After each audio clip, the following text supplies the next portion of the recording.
భక్తులారా, సంపద, సౌభాగ్యం, శాంతి, ఐశ్వర్యం అన్నీ ప్రసాదించే జగన్మాత శ్రీ మహాలక్ష్మి. ఆమెను భక్తితో స్మరించుకుంటే అన్ని అడ్డంకులు తొలగిపోతాయి. ప్రతి గృహంలో శ్రీదేవి కటాక్షం ఉండాలని కోరుకుంటూ ఇప్పుడు మనం మహాలక్ష్మి అవతార కథలోకి ప్రవేశిద్దాం. ఓం శ్రీ మహాలక్ష్మి అయి నమః. ఓం హ్రీం శ్రీం లక్ష్మీభ్యో నమః. మహాలక్ష్మి అవతార కథ పురాణాలలో చెప్పబడిన ఒక అద్భుతమైన కథ. శ్రీ మహాలక్ష్మి దేవి అవతారం. ఒకసారి దుర్వాస మహర్షి అమరావతికొచ్చారు. ఆయన భక్తితో పూజించి సంపాదించిన ఒక పవిత్రమైన దివ్యహారాన్ని ఇంద్రుడికి బహుమతిగా ఇచ్చారు. కాని ఇంద్రుడు ఆ హారాన్ని గౌరవించకుండా నిర్లక్ష్యంగా తన ఏనుగు గజరాజు మెడపై ఉంచేశాడు. ఏనుగు దాన్ని నేలకేసి కొట్టింది. దీనిని చూసిన దుర్వాస మహర్షి కోపంతో ఇంద్రుణ్ణి శపించాడు. నీ రాజ్యం, నీ ఐశ్వర్యం, నీ శక్తి అన్నీ నశిస్తాయి. నీ అహంకారం కారణంగా నీకు కష్టాలొస్తాయి. ఆ శాపం వెంటనే ప్రభావం చూపింది. ఇంద్రుడు మాత్రమే కాదు, మొత్తం దేవతల శక్తి తగ్గిపోయింది. ఐశ్వర్యం, సౌభాగ్యం క్రమంగా అంతరించిపోయాయి. అమరావతిలో కష్టాలు మొదలయ్యాయి. ఆ పరిస్థితిని ఉపయోగించుకుని రాక్షసులు బలి నాయకత్వంలో అమరావతిపై దాడి చేశారు.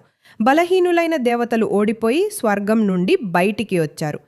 తప్పనిసరి పరిస్థితిలో ఇంద్రుడు తన గురువు బృహస్పతిని ఆశ్రయించారు. బృహస్పతి, ఇది చాలా క్లిష్టమైన సమస్య, దీని పరిష్కారం బ్రహ్మదేవుడు మాత్రమే చెబుతాడు అన్నాడు. దేవతలంతా బ్రహ్మదేవుని ప్రార్థించారు. బ్రహ్మదేవుడు వారికి మార్గం చూపాడు.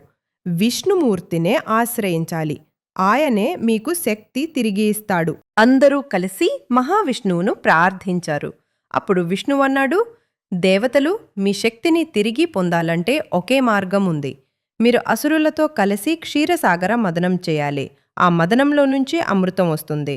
అమృతాన్ని సేవిస్తే మీకు మళ్ళీ అమరత్వం, శక్తి, ఐశ్వర్యం లభిస్తాయి. అలా దేవతలు, అసురులు కలిసి క్షీరసాగర మదనం ప్రారంభించారు. వాసుకి నాగుణ్ణి రజ్జుగా, మందరాచలాన్ని మదనదండల్లా వాడారు. ఒకవైపు దేవతలు, మరోవైపు అసురులు పట్టుకుని సముద్రాన్ని మథించారు. ఆ మదనం ద్వారా ఎన్నో అమూల్యమైన రత్నాలు బయలుదేరాయి. కామధేనువు, కల్పవృక్షం, ఉచ్చైస్రవ అనే అశ్వం, చంద్రమండలం, అమృత కలశం, ఇంకా ఎన్నో. చివరగా సముద్రపు తరంగాల మధ్య ఒక తామర పువ్వుపై కూర్చొని ప్రకాశమానంగా శ్రీ మహాలక్ష్మీదేవి ప్రత్యక్షమయ్యారు. ఆమె చేతులలో కమలాలు, అభయవరద ముద్రలు, వెలుగులు విరజిమ్మాయి. దేవతలు, ఋషులు, లోకాలన్నీ ఆనందంతో మ్రొక్కారు. లక్ష్మీదేవి తల వరమూర్తిని ఎంచుకోవాల్సిన సమయం వచ్చింది. ఆమె మహావిష్ణువు వైపు వెళ్ళి ఆయన పక్కన స్థిరపడ్డారు. ఆ క్షణం నుండి లోకాల్లో తిరిగి శాంతి, సంపద, ఐశ్వర్యం, సౌభాగ్యం నిండిపోయాయి. దేవతలు అమృతాన్ని సేవించి అమరులయ్యారు. ఇంద్రలోకం మళ్లీ ప్రకాశమైంది.